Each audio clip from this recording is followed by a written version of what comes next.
Hi friends, எல்லாருக்கும் வணக்கம். நான் தான் உங்கள் அனிதா ஜெகன்குமார். விவசாயி மகள் சேனல்ல இருந்து ரொம்ப நாள் ஆச்சு நம்ம லாங் வீடியோ பார்த்து. காரணம் என்ன அப்படின்றதையும் இந்த vlogல உங்ககிட்ட ஷேர் பண்ணியிருக்கேன். ஒரு கேஷுவலான vlog தான். எந்த மாதிரியான vlog போட்டால் உங்களுக்கு பிடிக்கும் நம்ம சேனலில் அப்படின்னு மறக்காமல் கமெண்ட் பண்ணுங்கள். நான் முடிஞ்ச அளவுக்கு அந்த மாதிரி vlog போடுறதுக்கு ட்ரை பண்ணுறேன். நிறைய பேர் ஹோம் டூர் கேட்டுட்ருக்கீங்க. கண்டிப்பாக அதை அப்லோட் பண்ணுறேன். எல்லாருக்கும் இனிய ஆங்கில புத்தாண்டு நல்வாழ்த்துக்கள். ஆக்சுவலாக இது புத்தாண்டுக்கு முன்னாடியே எடுத்த விலாக் தான். இதை நான் நம்மளுடைய புத்தாண்டில் போஸ்ட் பண்ணுறனால இந்த ஒரு சின்ன வாழ்த்து உங்கள்கிட்ட சொல்லிக்கிறேன்.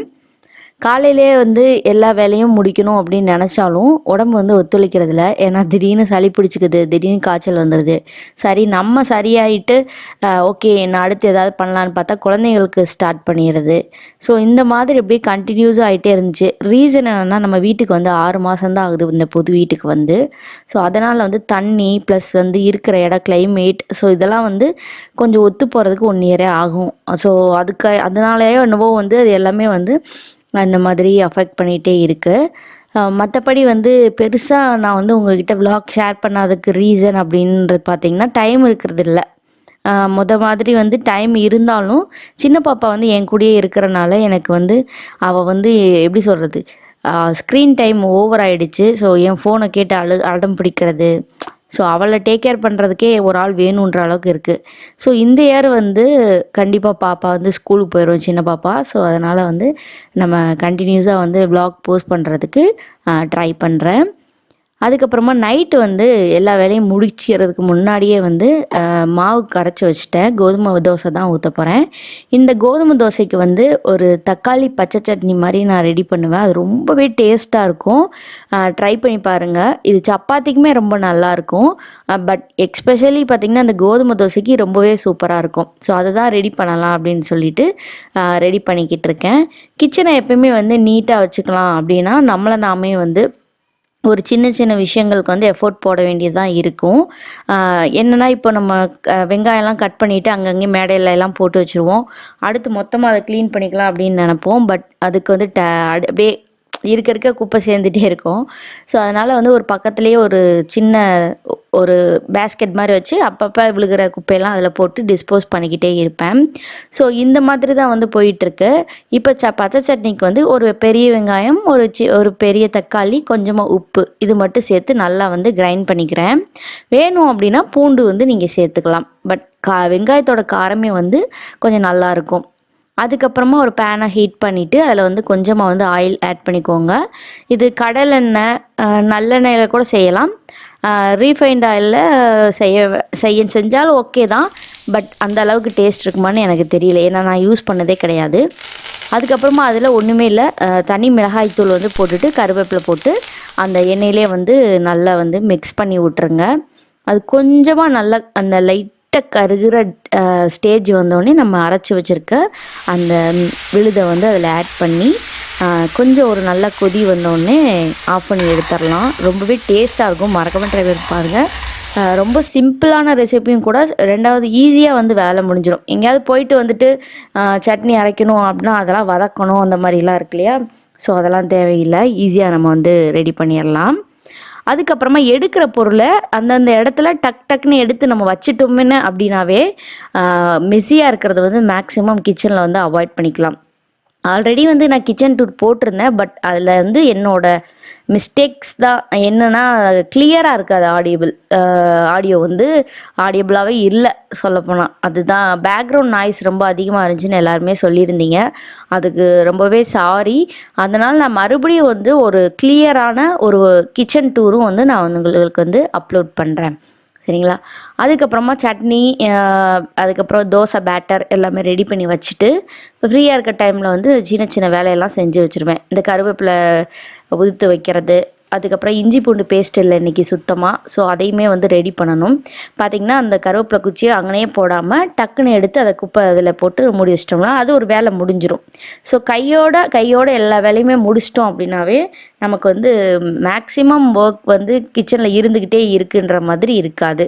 ஸோ இது இப்போ தான் நான் கொஞ்ச நாளாகவே ஃபாலோ பண்ணிகிட்ருக்கேன். எல்லாருக்குமே அவங்கவுங்க வீடு, அவங்க பார்த்து பார்த்து கட்டின வீடு அப்படின்னு வந்துட்டாவே ஆட்டோமேட்டிக்காக அவங்களுக்குன்னு ஒரு ஹேபிட் தானாக வளர்ந்துரும். அதுக்குன்னு சில பேர் வாடகை வீட்டிலே இருந்தாலுமே கூட அது நம்ம வீடு அப்படின்னு நினச்சி நிறைய பேர் வந்து அவ்வளோ சுத்தமாக அவ்வளோ நீட்டாக வச்சுருப்பாங்க. அதுதான் நம்ம இருக்கிற இடத்த நம்மளோட இடமா நினச்சிட்டு அதுக்கேற்ற மாதிரி நம்ம நகர்ந்தாவே சூப்பராக இருக்கும் அப்படின்னு சொல்கிறேன். ஏன்னா நாங்கள் வாடகை வீட்டில் இருக்கும் போதுமே நான் அப்படி தான் வந்து வச்சுருப்பேன். இப்போ இந்த ஹஸ்பண்ட் வந்து வந்துட்டாங்க. ஸோ வந்தோடனே எப்போயுமே நான் தான் கேட் வந்து ஓப்பன் பண்ணி விடுவேன். காரை ஏற்றி உள்ளே நிப்பாட்டிட்டு அதுக்கப்புறம் நம்ம எல்லாமே பார்த்திங்கன்னா ரெடி பண்ணி அவர் வர்றதுக்கு முன்னாடியே ரெடி பண்ணி வச்சாச்சு. ஸோ நம்மளுக்கு வந்து அந்த ஒரு டென்ஷனே இருக்காது. ஸோ ஈஸியாக என்னவோ அதை வந்து டக்குன்னு ப்ரிப்பேர் பண்ணி கொடுத்தோன்னா அவரும் சாப்பிட்டுட்டு கொஞ்ச நேரம் நானும் இன்றைக்கி நடந்த விஷயம் எல்லாத்தையுமே வந்து ஷேர் பண்ணுவோம். இன்றைக்கி இருக்க ஹஸ்பண்ட் ஒய்ஃப்குள்ளே இருக்க பிரச்சனையே அதுதான், பேசாமல் இருக்கிறது தான். ஸோ நான் தோசை ஊற்றுற டைமில் அவர் ரெஃப்ரெஷ் ஆகிட்டு வந்துட்டு என் கூட நின்று பேசிகிட்டு இருப்பார். இன்றைக்கி என்ன நடந்துச்சு, எது நடந்துச்சு, இங்கே வீட்டில் என்ன நடந்துச்சு, பிள்ளைங்க என்ன பண்ணினாங்க. ஸோ இந்த மாதிரி விஷயங்கள்லாம் நாங்கள் 2 பேருமே வந்து ஷேர் பண்ணிப்போம். நிறைய பேர் வந்து கேட்டிருந்தீங்க, உங்கள் ஹஸ்பண்ட் ஒய்ஃப் ரிலேஷன்ஷிப் எப்படி இருக்கும்னு ஒரு வீடியோ போடுங்க அப்படின்னு சொல்லிட்டு. அதை வந்து வீடியோ போடுற அளவுக்கு நம்ம வந்து பப்ளிசிட்டி பண்ணணுமான்னு எனக்கு வந்து ஒரு யோசனையாக வந்து இருந்துச்சு. 2வது வந்து எல்லா வீட்லேயும் இருக்கிற மாதிரி தாங்க, சண்டையும் இருக்கும், சமாதானமும் இருக்கும், அன்பு இருக்கும், எல்லாமே அப்படி தான். பட் நம்ம தான் வந்து கொஞ்சம் பொறுமையாக போகணும். ஏன்னா நம்ம வந்து ஒரு 4 செவருக்குள்ளேயே இருந்துகிட்டே இருக்கோம். அவங்க வந்து 4, 5 பேரை போய் பார்த்துட்டு வராங்க. பட் இருந்தாலும் உண்மையான ஒரு ரீசன் என்னென்னா 4 செவத்துக்குள்ளே இருக்கவங்களுக்கு தான் ஸ்ட்ரெஸ் இருக்குமே தவிர 4, 5 பேரை போய் பார்த்துட்டு வரவங்களுக்கு வந்து கம்ப்ளீட்டாக ஸ்ட்ரெஸ் இருக்காது தான். பட் அவங்க நம்மளை புரிஞ்சுக்கிட்டாங்கனாவே பாதி பிரச்சனை வந்து முடிஞ்சிடும். இல்லாட்டி நம்ம தான் அவங்கள புரிஞ்சுக்க ட்ரை பண்ணணும். ஸோ இப்படி தான் வந்து லைஃப் லீட் பண்ணி போய்கிட்டு இருக்கோம்.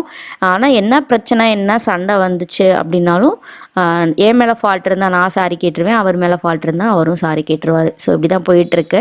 உங்கள் மாமியாரெலாம் எங்கே இருக்கீங்க, என்ன ஏதுன்னு நிறைய பேர் கொஷின் பண்ணியிருந்தீங்க. என்னோடய மாமியார் எல்லாருமே வந்து அவங்களோட, அதாவது எங்கள் ஹஸ்பண்டோட ஊரில் மதுரையில் தான் இருக்காங்க. நாங்களுமே மதுரையில் தான் இருக்கோம். பட் மதுரையிலேருந்து கொஞ்சம் ஒரு 30 கிலோமீட்டர் டிஸ்டன்ஸில் இடம் வாங்கி வீடு கட்டினதுனால இங்கே வந்து செட்டில் ஆகியிருக்கோம். பட் அவங்களும் வருவாங்க போவாங்க. அத்தை வந்து கடை வச்சுருக்காங்க.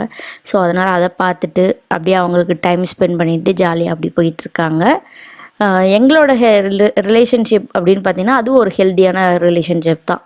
மற்ற மாமியார் மாதிரி அவங்களும் என்னை எதுவுமே பேச மாட்டாங்க, திட்ட மாட்டாங்க. எதுனாலும் டைரெக்டாக எங்ககிட்டயே ஷேர் பண்ணிப்பாங்க. ஸோ பெருசாக அந்த மாதிரி எந்த இதுவும் அஃபெக்ட் பண்ணலை இன்ன வரைக்கும். அதுக்கப்புறம் வந்து மேரேஜ் ஆல்பம் போட சொல்லியிருந்தீங்க. ஸோ எல்லாமே நான் வந்து எடுத்து ரெடியாக தான் வச்சுருக்கேன். பட் எனக்கு வந்து கரெக்டாக வாய்ஸ் ஓவர் கொடுத்து அதை அப்லோட் பண்ணுறதுக்கு டைமே இருக்க மாட்டேது. பட் அப்படிலாம் நான் சொல்லவே கூடாது. ஒரு பிளாட்ஃபார்மில் இருக்கும்போது டைம் இல்லை, அது இல்லை, இதில் இப்போ ஒரு ஆஃபீஸ் போனாலும் நம்மளுக்கு அது ஒரு கமிட்மெண்ட் இருந்துச்சுன்னா அதை முடிச்சு தான் கொடுக்க வேணும். ஸோ இந்த வருஷத்துலேருந்து அந்த ஒரு விஷயத்தை வந்து மாற்றிக்கலான் இருக்கேன். எந்த ஒரு விஷயத்தையுமே டக்குன்னு எடுத்துகிட்டு நாளைக்கு பண்ணிக்கலாம், நாளை கழிச்சு பண்ணிக்கலான்னு போடுறத ஸ்டாப் பண்ணிவிட்டு டக்குன்னு இன்றைக்கி கேட்குறீங்கன்னா அட்லீஸ்ட் இந்த வீக்குள்ளே அதாவது அதை அந்த விஷயத்த வந்து உங்கள்கிட்ட கொடுத்துடணும் அப்படின்னு நான் வந்து நினைக்கிறேன். அதனால் உங்களுக்கு என்ன வீடியோ வேணும் அப்படின்னாலும் நீங்கள் எனக்கு வந்து கமெண்ட் பண்ணுங்கள். அது என்னால் பெஸ்ட்டாக கொடுக்க முடிஞ்ச அளவுக்கு நான் கண்டிப்பாக உங்களுக்கு வந்து கொடுப்பேன். கொடுக்க முடியலனாலும் அது ஏன் கொடுக்க முடியலன்ற ரீசனாவது சொல்லி உங்களுக்கு வந்து வீடியோ வந்து நான் ஷேர் பண்ணிடுவேன். அதுக்கப்புறமா நைட்டே வந்து வெஜிடேபிள்ஸ் எல்லாமே வாங்கிட்டு வந்திருந்தார். ஸோ அவருக்கு வந்து டின்னர் எல்லாம் ப்ரிப்பேர் பண்ணி கொடுத்துட்டு சாப்பிட்டு முடிச்சுட்டு குழந்தைங்களோட டைம் ஸ்பெண்ட் பண்ணிகிட்டு இருந்த டைமில் நான் வந்து எல்லா காய்கறி கீரைகள் எல்லாத்தையுமே வந்து எடுத்து அதை அந்த இடத்துல வந்து வச்சிடணும். வச்சுட்டு பாத்திரங்கள் இருந்துச்சு கொஞ்சம் கொஞ்சம். ஸோ அதெல்லாமே வந்து விளக்கி முடிச்சுட்டு எதை எங்கே வைக்கணுமோ அங்கே வச்சாவே பாதி டென்ஷன் வந்து குறைஞ்சிரும். ஸோ இப்படி தான் வந்து அன்றைக்கி நாள் வந்து எனக்கு போயிட்டு இருந்தது. ஒரு சில சிஸ்டர்ஸ் வந்து கமெண்ட் பண்ணியிருந்தீங்க, எப்படி சிஸ்டர் நீங்கள் வந்து 2 குழந்தைங்கள தனியாக மேனேஜ் பண்ணிப்பீங்களா அப்படின்னு சொல்லிட்டு. ஆக்சுவலாக வந்து அம்மா அப்பா பக்கத்தில் தான் இருக்காங்க. ஸோ நான் வந்து குழந்தைங்கள பார்த்துக்கிறது எனக்கு பெரிய விஷயம் இல்லை. ஏன்னா அவங்களுக்கு வந்து கார்ட்டூன் இருந்தால் போதும், அந்த இல்லாட்டி விளையாட ஏதாவது திங்ஸ் கொடுத்தா விளையாண்டுட்டு இருப்பாங்க. ஆனால் அம்மாவும் அப்பாவும் கொஞ்சம் டேக் கேர் பண்ணிப்பாங்க குழந்தைங்கள. நாங்கள் எங்கேயாவது போகணுன்னா கூட அவங்கக்கிட்ட நாங்கள் வந்து விட்டுட்டு போயிட்டு வந்துடுவோம். ஸோ இந்த மாதிரி ஏதாவது ஒரு சொந்தங்கள் நம்ம பக்கத்தில் இருந்தால் தான் அது வந்து ரொம்பவே நல்ல விஷயமா இருக்கும்.